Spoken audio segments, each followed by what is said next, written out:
There's often this idea that vegan food will naturally be something where you're denying yourself the pleasures of food on a sensual level.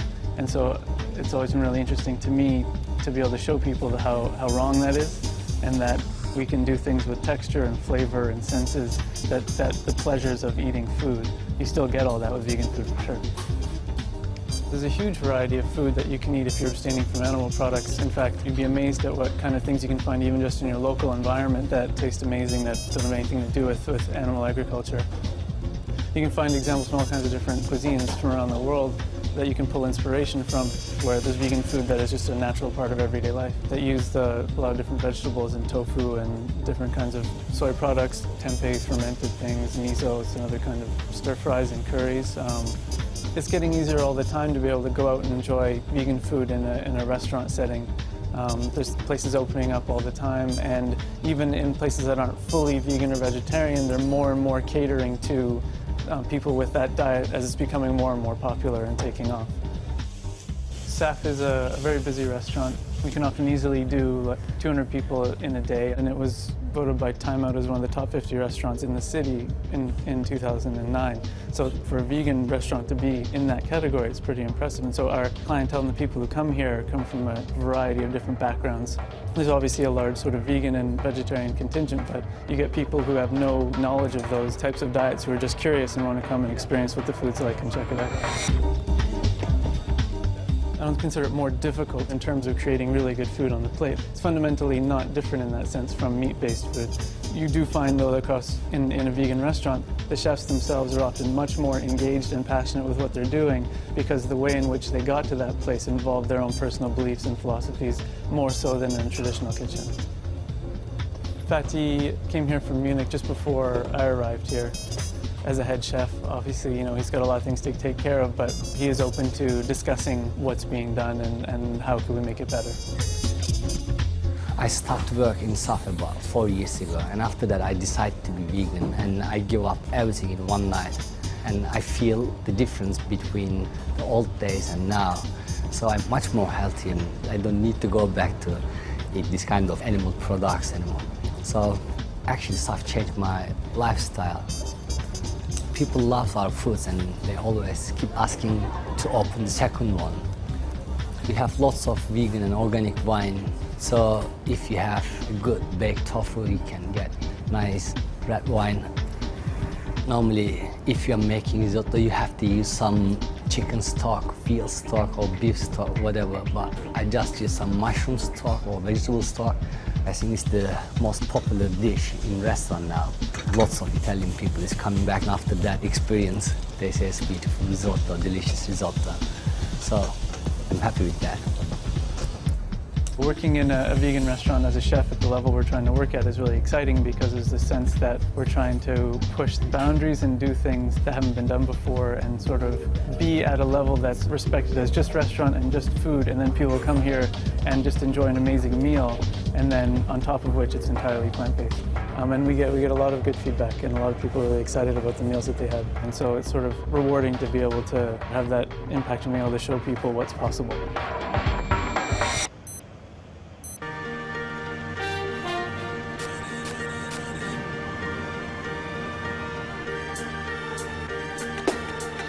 I have a very, very active lifestyle.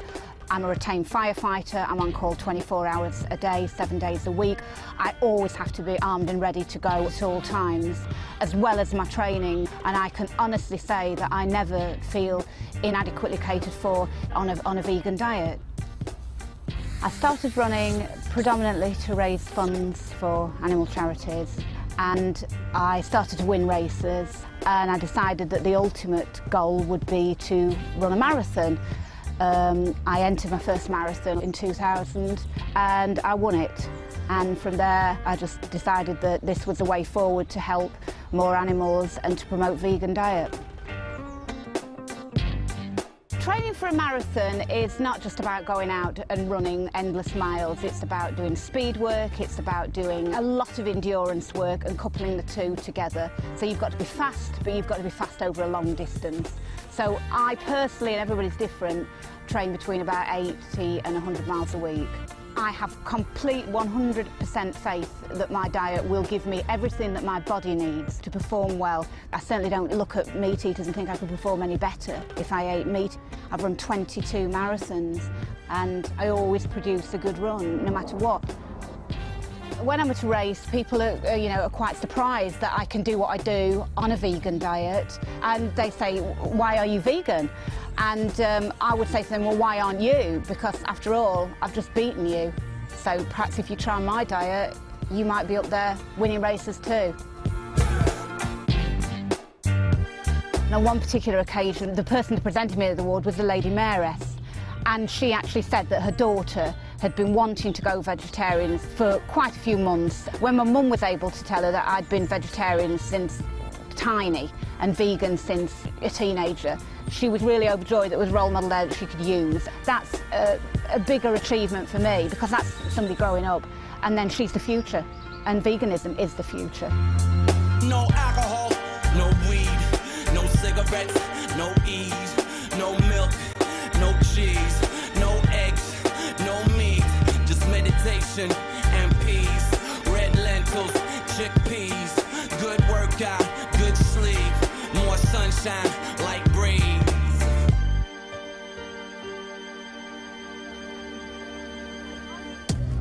I've been working for the NHS for over 15 years now, and it's wonderful because when I get patients sent to me who are overweight or got heart disease or high blood pressure, I can talk to them about all the plant-based foods they can eat that make them a lot healthier by cutting out all the saturated fat and high salt foods in their diet. Recommendations now by the Department of Health is to go towards a more plant-based diet with the encouragement to have 5 portions of fruits and vegetables a day. In my opinion, omnivores can be lacking in lots of vitamins and minerals and nutrition generally. If you look at the obesity, look at all the fast foods, they're the kind of foods that vegans just wouldn't entertain eating at all. And certainly studies have shown that vegans are less at risk of heart disease, type 2 diabetes, and things like hypertension. So certainly a vegan diet encompasses all those health benefits as well. And I feel really fit and healthy. I love my food and I do love having treats. And the benefits from a vegan diet is that it's low in saturated fat. So you can have all these treats and you know you're still going to be looking after your heart. People often are concerned about calcium, which you can get from fortified foods, and vitamin B12, which you can get through things like fortified non-dairy milks, some soya products, also from some yeast extracts. Whether you're vegan or a meat eater, you still need to make sure you have adequate quantities of vitamin D. The main source comes from sunshine, from the sunlight on your skin. So get adequate sunshine or have fortified foods containing vitamin D. And we get quite a few queries about parents or pregnant women who are concerned about getting the right nutrition for their children and for their unborn child. And certainly we can assure them that they get all the nutrition they need through a planned vegan diet. And I've written a book for the Vegan Society about vegan infants. It starts from conception through to infancy. And hopefully parents are reassured that they can get all the nutrition they need for themselves and for their children. I've been vegan for 6 years, and when I became pregnant, friends asked me, "Are you going to stay vegan?" "Surely not," sort of thing. And I didn't have any pressure from doctors or midwives. Everyone seemed very happy for me to stay vegan. It wasn't a problem at all. I read a lot about being pregnant and I knew everything that I was supposed to be eating, and so it was absolutely fine. I was very active and fit during my pregnancy. Pregnancy was great. I quite enjoyed it. And she was 9 pound 3 when she was born, so she was a pretty big baby. Without any dairy or meat, you know, I managed to produce a very beautiful, healthy baby, and everything's been great. I've felt very healthy and strong and fit since I've had her. Breastfeeding hasn't been easy. It's made me respect other animals' milk even more and made me feel strongly that I don't want to ingest any other animal's milk, because their milk is meant for their babies just as my milk is meant for my baby, and it just seems completely wrong that adults of other species should be drinking milk that's not for them. I've been very lucky. I think she's a very happy baby. She's not had colic or any digestive problems, and some people have told me anecdotally they think that's because of my diet, that I'm not eating anything which upsets her digestive system. So I would really advocate staying vegan and being confident about being vegan, because I do believe it's the best thing for your baby as well as for you. Thank you. Okay, thanks a lot. Bye.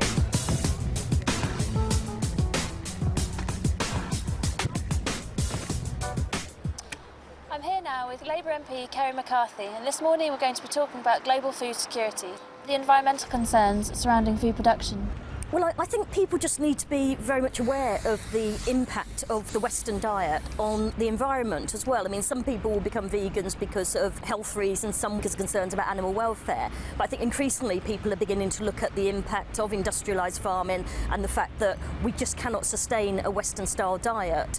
The world's population is predicted to grow from 6.7 billion at the moment to 9 billion by 2050. And even if we don't have those levels of population growth, even if we stick to current levels, it's estimated that if everyone adopted a Western-style diet, we'd need 3 planets the size of Earth in order to sustain ourselves. A vegan diet is very sustainable because on average it requires 1/3 of the water and 1/3 of the land to produce a vegan-based diet than it would to produce an animal-based diet. And that's because farmed animals eat much more protein than they produce.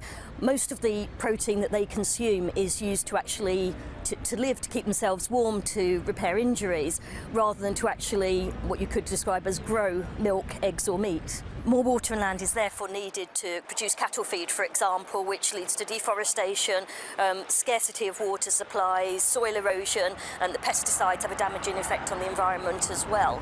So we need to explore ways that are less harmful and wasteful and have less impact on our environment and on our natural resources. Some people ask me, well, what would happen to farmers' livelihoods if we all moved to a plant-based diet rather than animal-based? But obviously if people did do that, they would still be consuming crops that are actually grown by farmers. So there'd be a role for farmers to play to move towards a more sustainable way of farming. I live in the countryside and I see how much of the land, its potential, is just not being used. I mean, in Hampshire, a lot of the land is devoted to stables and horses. So we could actually change the land use to benefit the wildlife, the planet, the animals and us. A lot of people ask me, would the landscape look monotonous without livestock? I mean, I could say that we've actually created an artificial landscape which was more diverse before, with trees and wildlife, and we would actually encourage the diversity of crops. We would be seeing orchards of nuts and fruit. We would encourage a lot of understory shrub layers of soft fruit, a great diversity of vegetables and cereal crops. It would actually be a much better mixture of crops instead of huge monocultures of acres and acres. Because of the diversity, you would get more habitat for the wildlife. It would actually encourage the wildlife, which is under a great pressure with the current conventional farming. The bees here are very important. They actually operate at much lower temperatures than honeybees. They come out earlier and they feed later, so you're getting good pollination. I know also here there are 3 species of parasitic wasp, which means that you have a reduction in caterpillar numbers, which cause a great deal of damage to cabbages and broccoli and kale, and hardly any damage is seen here. The hedgerows are kept very thick. They're not cut every year, so they're richer for wildlife, and they're also connecting annuals between the hedgerows across the fields, which act as beetle banks and wildlife corridors. What these methods do is that they actually benefit the biodiversity. You have more predators which keep a balance. You don't have the pest and disease problems. Could we manage on a plant-based diet in the UK? A lot of work being done with agroforestry is showing that we could have a lot of the crops growing here that we're actually importing at the moment. And a lot of things could still be grown outside. We wouldn't have to have heated greenhouses. And even just with the polytunnel like we're seeing here, it's surprising what you can achieve. We have now several stock-free, commercial stock-free farms like this one. We know that these methods work. Stock-free organic farming is a system of food production which excludes any animal byproducts or any dependence on animal inputs at all. It's not just about growing crops, it's also about the way we interact with what goes on, within nature around us. We've been doing it now for 15 or 16 years. It's working very well. People are very happy with it. I mean, it's nice to have people back on the land, working land, and everybody's more than happy to be doing it.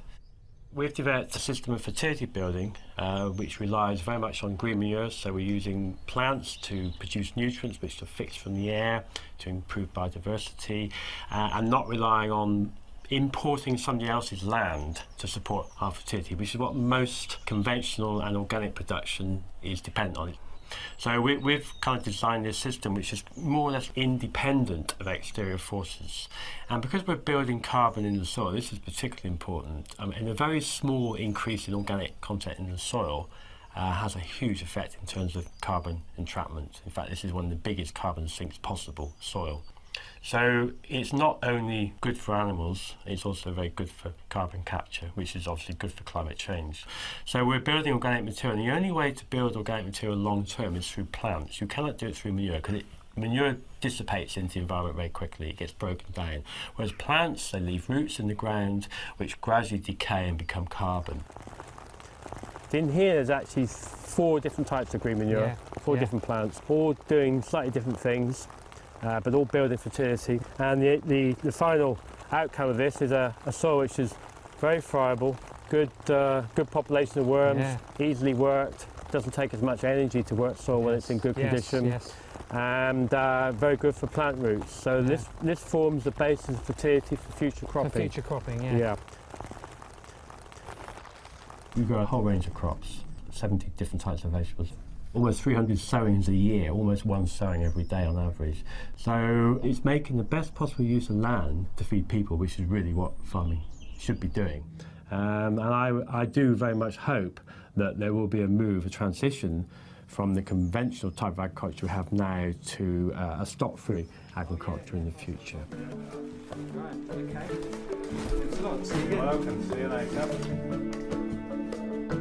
Stock-free farming could support people in developing countries as well as here. The same techniques would be beneficial. We would actually not use the vast amounts of water, land, food to support the livestock. We would actually create more tree habitats, making a difference with climate change. It's been interesting looking at the way the environmental debate has developed. I mean, initially people thought carbon emissions, that's about the energy we use in our homes, or it's about the amount we drive or the amount we fly. But increasingly people have realised that food and the environment are so closely interconnected, and there's been a growing amount of research which is saying actually the way we eat and what we throw away is having a significant impact on the environment. Every step of the journey from the field to your plate is creating carbon. It could be anywhere as high as sort of 18% of greenhouse gas emissions is caused by the meat and dairy products we eat. Compare that, say, with the aviation sector, which is only 2%. So, there's a tenfold difference between the aviation sector and the food sector. We only have one planet, and it's a defined size. There's only a certain amount of arable land, and a lot of that's being increasingly degraded through animal agriculture. In Australia, certainly hard-hooved animals and many other parts of the world are degrading the quality of the land, and we need to be very careful with the way we farm in order to make sure that land is there to sustain us for future generations. Cattle in many countries in the world outnumber the people. The cattle themselves produce a lot of waste, they require a lot of land. Methane is produced from them, which is a huge contributor to global warming, one of the most significant. And for every kilo of meat, an increasing proportion of dung goes onto the land. In the US, as the FAO report says, that's one of the primary causes of water table pollution. In the Amazon, the vast majority of deforestation is being used for cattle farming, and much of the remaining is for soya protein, which is used as cattle feed. So without this relentless drive to produce more meat, which is a high profit product, we would have more Amazon, which has been called the lungs of the world. In addition to its contribution to climate change, you have to look at species loss. You have to look at the native people who live there and so on. The number of birds, the number of animals that live in a given area of forest are essentially wiped out by it being converted to forms of agriculture. It's like someone going into the Louvre in France and just smashing it up. I mean, it's mindless and it's just so unnecessary, and we're destroying something that can't be replaced. There are a host of things we could do that will have a really significant effect on climate change as a society. Things that we're looking at are things like transport, our energy supply, and then you have the way we use animals. Given that global livestock production is causing more greenhouse gas emissions than all forms of transport put together, I think we're confronted with a question: do we totally re-engineer our energy and transport systems, or do we just give up eating what I think are often unhealthy and cruel products? There's also the case of fish stocks. Most of the major ways in which fish are caught are fairly unsustainable. We have things like drift net fishing, which is completely indiscriminate and catches every sort of fish in the ocean. Then you have trawling, which trawls the ocean's floor, reducing plant biodiversity, destroying reefs. And people often say that fish farming is a sustainable option, but actually an even greater number of fish are required to be caught from the wild in order to feed those fish. I have a number of friends who say, well, what if we raised animals in a more ethical manner? The Omnivore's Dilemma is a very famous book where that's his conclusion, is that he can move to the country and raise his own chickens and his own animals. It's a lovely concept if you like the taste of meat, but it's just not going to sustain 6 billion people and growing, which is the world's current population. I've always been a vegetarian my whole life, so I've always respected animals to an extent. My boyfriend challenged me to become a vegan because he's done the vegan challenge for a month, and I was inspired, so I went into it with full enthusiasm, and I got all the benefits. I felt good about myself, I got lots of vitality, I lost weight as well, and I'm proud of myself, and I'm more than anything proud of the fact that no animal is harmed by what I eat. And that's what I think veganism is about, living in harmony with everybody. Our thinking about non-human animals is very confused, and people that have chosen to lead a cruelty-free, plant-based lifestyle are baffled as to why other people have not made the connection. Many of us live with companion animals such as dogs, cats and rabbits. We share our homes with them, consider them members of the family, and we grieve when they die. Yet we kill and eat other animals that, if you really think about it, are no different from the ones we love. This is known as speciesism, a prejudice against members of different species. Most people don't question their habit of eating animals as they've been brought up to believe it's normal behaviour, but causing suffering should never be considered normal. According to the United Nations Food and Agriculture Organization, humans kill approximately 56 billion animals for food each year, and this doesn't include fish. This quantity can only be achieved by factory farming animals, which can lead to diseases such as bird flu, swine flu, BSE and MRSA. Antibiotic-resistant microbes are the result of the overuse of antibiotics. Over half the antibiotics in the UK are given to farmed animals, not humans, and farmed animal diseases can spread to humans. Behind windowless walls, it's easy to turn a blind eye to the horrific reality of factory farms and slaughterhouses. You may think this footage is old, that things are not like this anymore. Wrong. This is exactly what it's like, and what happens to the farmed animals who live outside is not too dissimilar. Free-range chickens will usually be slaughtered for meat at 8 weeks and organic at around 12 weeks. People see cattle and sheep grazing in fields and think they're okay, but they'll also be sent to slaughter like all animals bred for food. Factory farmed and free-range animals are treated as commodities, and their individual needs or preferences are not respected.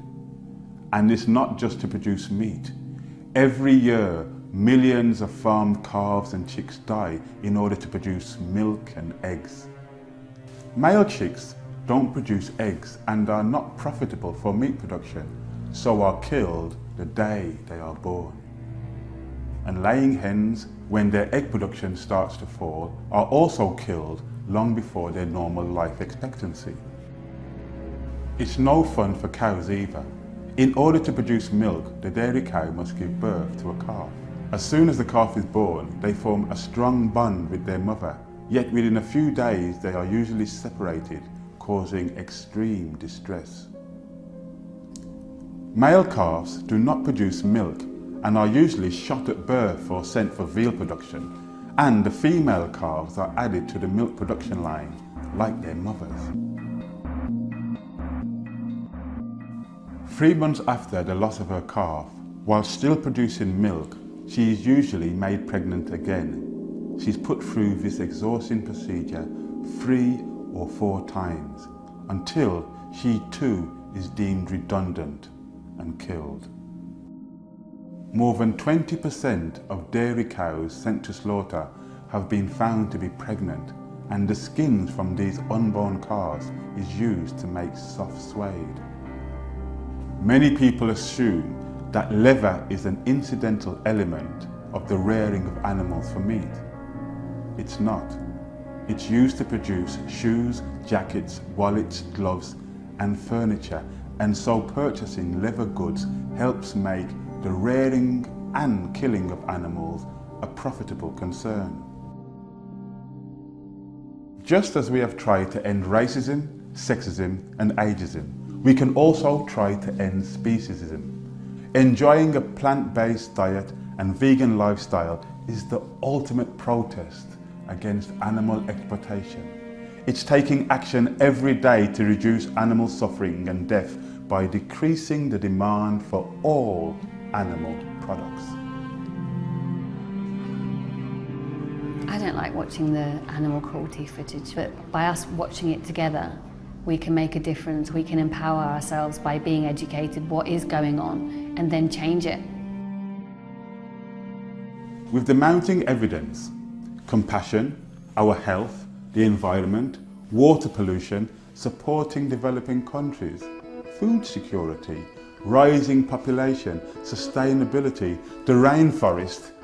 When people ask, why are you vegan? Perhaps the question should be, why aren't you?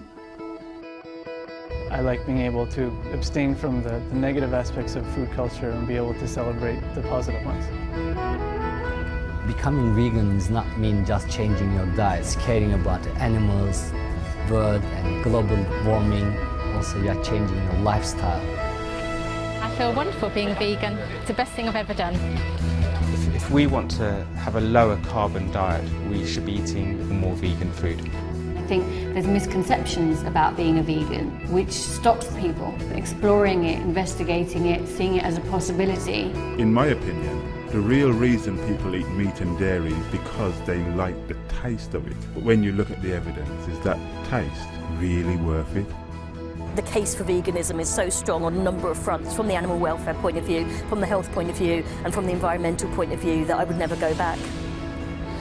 Food when I was pregnant was very easy. They tell you not to eat all the things that already weren't in my diet. It was brilliant. People would say to me, oh, you're having trouble, you know, cutting out cream cheese, and it's like, no, because I don't eat it anyway. I feel that change has to come very quickly. Time, in a way, is not on our side, but we know we have the solutions in place. We know that stock-free organic works. So whether people are concerned about developing countries, the environment, their health, or our fellow creatures, becoming vegan is an active, positive and compassionate choice. Yeah, I suppose maybe I do feel proud, but I've never really thought about it. But I feel lucky more than proud, I think. For the future, I hope that more people respect each other, care for the planet a little bit more, and respect animals a lot more, and just try a cruelty-free diet.